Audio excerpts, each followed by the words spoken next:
নমস্কার। ইতিমধ্যেই ট্রাম্পের ঘোষণা করা জন্মগত নাগরিকত্ব বাতিলের আদেশ নিয়ে অবৈধ বলে ঘোষণা করলেন আদালত। আমেরিকার একটি আদালত বৃহস্পতিবার প্রেসিডেন্ট ডোনাল্ড ট্রাম্পের জন্মগত নাগরিকত্ব বাতিল করার আদেশ স্থগিত করেছে। ওয়াশিংটন রাজ্যের জেলা বিচারক জন কফনার ট্রাম্পের কার্যনির্বাহী আদেশকে পরিষ্কারভাবে অসাংবিধানিক বলে রায় দিয়েছেন এবং নীতি কার্যকর হওয়া থেকে আটকানোর জন্য একটি অস্থায়ী নিষেধাজ্ঞা জারি করেছেন। ট্রাম্প বলেছেন তিনি এই রায়ের বিরুদ্ধে আপিল করবেন। সিএনএন-এর রিপোর্ট অনুযায়ী ফেডারেল আদালতের বিচারপতি জন কফনার ওয়াশিংটন রাজ্যের অ্যাটর্নি জেনারেল নিক ব্রাউন এবং ডেমোক্র্যাটিক নেতৃত্বাধীন রাজ্যগুলির এক জরুরি আবেদনে সাড়া দিয়েছে। আদেশটি কার্যকর হওয়া থেকে পরবর্তী 14 দিনের জন্য স্থগিত রেখেছেন।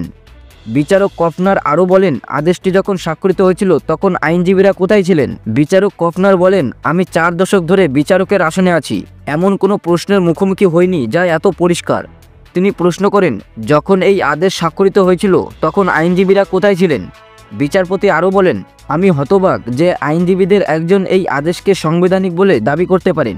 এই বিষয়ে ওভাল অফিসের সাংবাদিকদের প্রশ্নের উত্তরে ট্রাম্প বলেন, অবশ্যই আমরা এর বিরুদ্ধে আপিল করব। বিচারক কফনার আবারও বলেন, প্রেসিডেন্টের এই আদেশ স্পষ্টভাবে অসাংবিধানিক। ডেমোক্র্যাটিক নেতৃত্বাধীন রাজ্যগুলির বক্তব্য, ট্রাম্পের আদেশ সংবিধানের 14তম সংশোধনী লঙ্ঘন করেছে। আমেরিকার সংবিধানের 14তম সংশোধনী অনুযায়ী আমেরিকার মাটিতে জন্মগ্রহণ করা প্রত্যেক শিশুকে নাগরিকত্বের অধিকার দেওয়া হয়েছে। এর আওতায় অভিবাসীদের সন্তানরাও নাগরিকত্ব পায়। ওয়াশিংটনের আইনজীবী লেন পোলোজোলা বলেছেন, আজ দেশে যে শিশুরা জন্ম নিচ্ছে তাদের নাগরিকত্ব প্রশ্নবিদ্ধ হয়ে পড়েছে।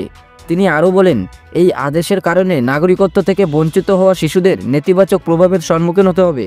পোলোজোলা আরও যুক্তি দেন, ট্রাম্প প্রশাসন শুধু এই সম্ভাব্য ক্ষতিগুলি উপেক্ষা করেনি, বরং এই আদেশের উদ্দেশ্যই মনে হচ্ছে ক্ষতি করা। ওয়াশিংটন এবং অন্যান্য রাজ্যগুলি যুক্তি দিয়েছে যে জন্মগত নাগরিকত্ব বাতিল করার ফলে তাদের রাজ্য কর্মসূচিগুলিতে আর্থিক ও যৌক্তিক চাপ বাড়বে, কারণ এই শিশুরা আর অনেক সুবিধার যোগ্য হবে না যা সাধারণত আমেরিকার নাগরিক হিসেবে তারা পেত। এদিকে পশ্চিমবঙ্গের গা ঘেঁষে বাংলাদেশের একাধিক বাংকার বন্দুক তাক করে বসে বিজেপি কি চাইছে ওরা? ক্রমশ টেনশন বাড়ছে ভারত বাংলাদেশ সীমান্তে। বিশেষ করে গত কয়েকদিনে কাঁটাতার লাগানো নিয়ে বিএসএফ এবং বিজিবির মধ্যে নজিরবিহীন সংঘাত দেখা গিয়েছে।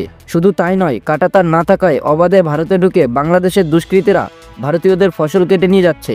আর তা নিয়ে গত কয়েকদিন আগে ভারত বাংলাদেশ সীমান্তে মালদহের সুখদেবপুর গ্রাম একেবারে উত্তপ্ত হয়ে উঠেছিল। এরই মধ্যেই সীমান্তের ওপারে বাংলাদেশের সীমান্তরক্ষী বাহিনী অর্থাৎ বিজেপি একাধিক বাংকার তৈরি করেছে বলে দাবি। এলাকার কৃষকরা জানিয়েছেন, সীমান্ত এলাকায় উত্তেজনা আছে, বিএসএফ কড়া নজর রাখছে। অন্যদিকে সীমান্তের গা ঘেঁষে বিজেপি একাধিক বাংকার তৈরি করেছে বলেও দাবি স্থানীয় মানুষজনদের। শুধু তাই নয়, সেখানে একেবারে আধুনিক অস্ত্র হাতে জওয়ানরা ভারতের দিকে তাক করে বসে আছে বলেও দাবি।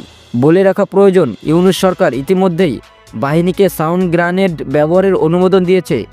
অন্যদিকে মালদহের এই এলাকার কৃষকরা জানিয়েছেন, সীমান্ত এলাকার বহু বছর ধরে চাষ করছেন, কিন্তু এমন পরিস্থিতি আগে কখনো হয়নি।